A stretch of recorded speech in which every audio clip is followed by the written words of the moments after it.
Esperem que pari de ploure per començar a fer l'excursió. Plou poquet, però plou.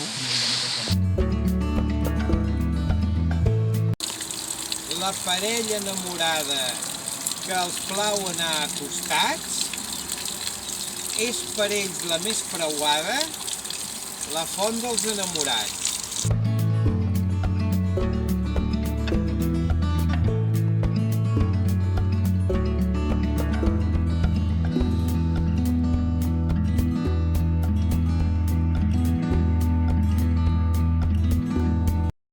El recorregut, ara sortim de la font dels enamorats. Anem cap a la Resclosa, després passarem pel Gorg de la Sort, les Freixes i la Frau. I després tornarem per Sant Martí i sortirem a Aiguafreda. Això ens ha de portar unes 3 hores, però com que anem parant molt i fent vídeos i xerrant i tal, si s'allarga, llavors farem una drecera i ja vindrem una altra vegada a tancar el cercle aquí a la Font dels Enamorats. Està plovent una mica, però això no ens ha d'espantar. Si és una mica...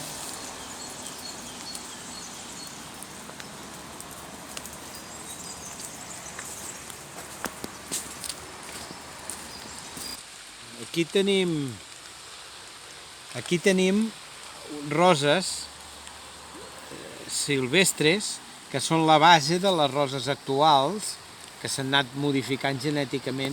Però això és un esbarzer, però és capaç de fer aquestes rosetes de color rosa tan maques. I és de la mateixa família que les roses, l'esbarzer. Amb les mateixes punxes i tot igual. Aquí tenim que han replantat, està plantat això, un auró. Això és un auró. És l'arbre de la bandera del Canadà. I és un arbre típic de llocs humits prepirenaics, que es troba entre els 300 i 2.000 metres es pot trobar aquest arbre, i que pot arribar a ser molt alt, pot arribar a tenir fins a 30 metres d'alt. Aquest és molt jovenet i està replantat.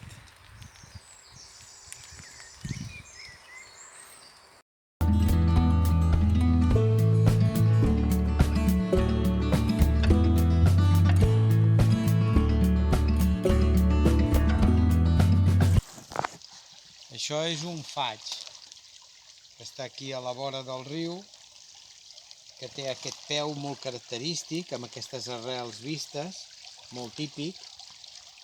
Una escorça que seria blanca, a no ser per la gran quantitat de verdet que s'hi ha fet aquí, de molsa, i les branques estratificades i les fulles molt clares, propis d'un clima molt humit. Segueix plovent. Poc.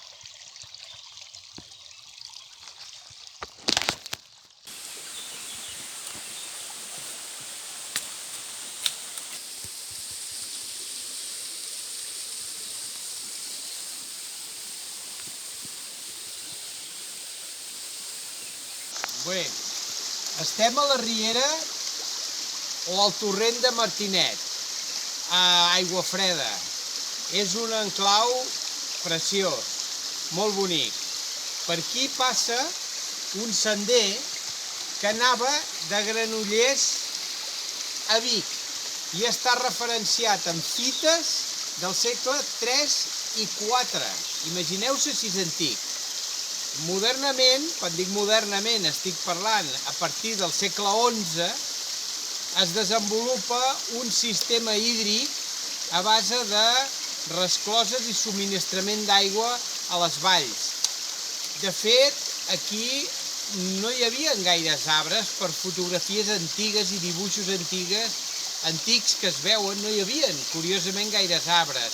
Però baixava l'aigua i està documentat per algunes discussions entre regants per derimir si l'aigua havia d'anar més cap a un cantó o més cap a un altre a les valls on regaven. I d'això tenim bastantes històries documentades a partir del segle XI fins gairebé al segle XX, que aquest sistema hídric composat per rescloses, canals de reg, basses, estava dominat per aquí, que sempre acostumava a baixar aigua tot l'any. Molins també. Això cap al segle XIV es va fer aquí la resclosa, que anava des d'allà baix fins aquí, i per aquí passava l'aigua i estava canalitzada per aquí. Això s'ha intentat reconstruir, no sé, em sembla que no massa ben fet, perquè aquí s'ha posat estucat i ha caigut tot l'estucat, doncs no devia estar massa ben fet. En canvi, el que és pedra es manté. I aquí era, per aquí es passava la barrera per d'obrir o tancar la resclosa que venia per aquí. Ara hi ha arbres i tot aquí al mig, però això era un canal i anava seguint cap avall, cap a la vall d'Aigua Freda.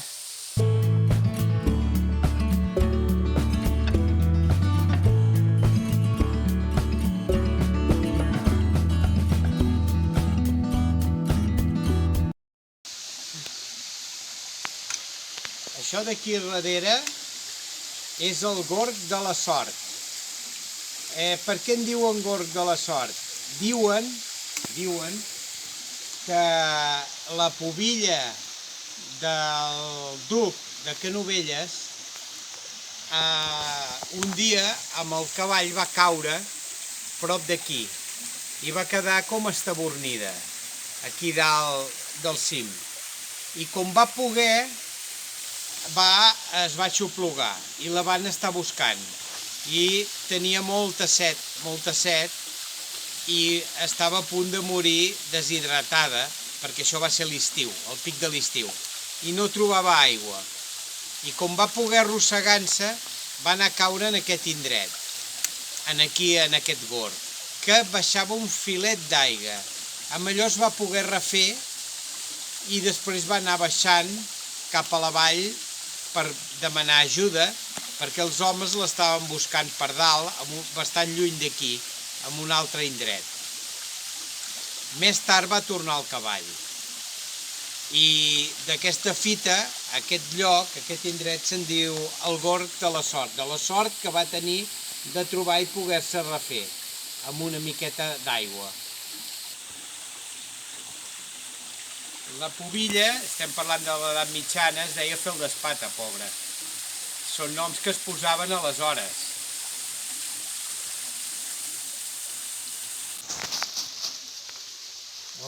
Algú hi ha pujat aquí dalt i ha deixat plàstic i a mi em toca recollir-ho, perquè és una heretgia deixar plàstics aquí en un lloc així de bonic.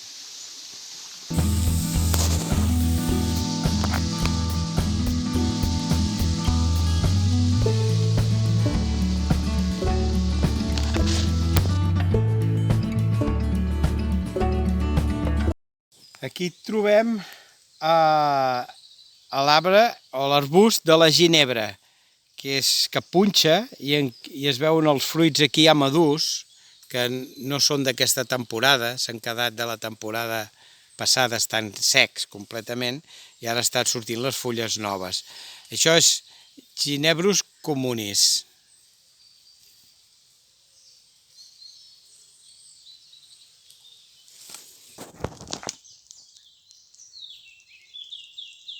Com cau en gota, amb una miqueta d'aire, clar.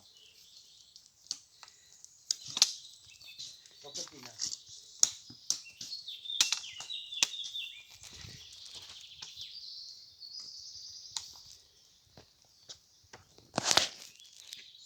baixés molta aigua per aquí. Aquí veiem aquest bosc com està colonitzat per la molsa aèrea aquesta, que és una himenòfila. Fixeu-vos com està aquest tronc, està tapissat, està invadit, perquè això és una zona superhumida. Si no fos així, seria impossible que hi hagués, perquè això tarda molts anys en créixer, créixer molt lentament.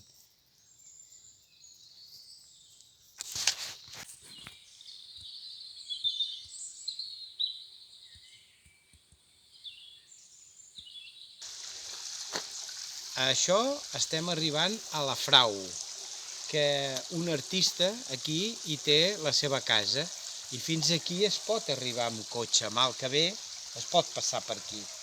I ara veurem aquesta curiositat de la casa. És un indret molt maco, no m'estranya que un artista hagi adoptat aquest lloc per inspirar-se, perquè és una passada de maco aquest lloc. Anem a passar per aquí.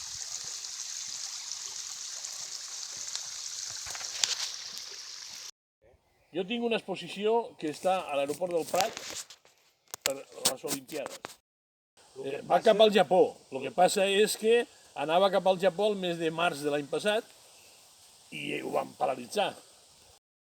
I pintats amb esmalt sobre la pissarra negra lava dels volcans, o sigui, el que és el foc i la lava i tot això dels volcans de Japó, que a més del Monte Fuji, en el Japó cada illa és un volcà. Patrocina l'exposició perquè volen promoure la pissarra per fer teulades al Japó.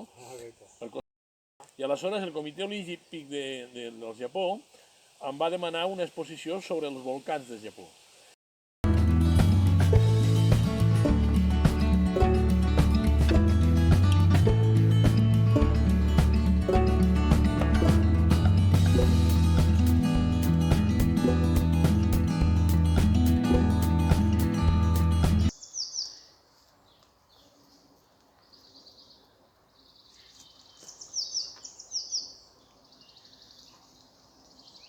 No sabeu què hi ha aquí dintre?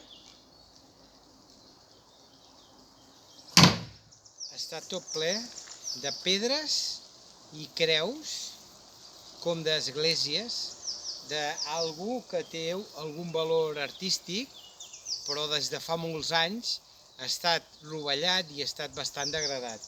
I aquí està guardat. Tot està aquí guardat, en aquesta trampa.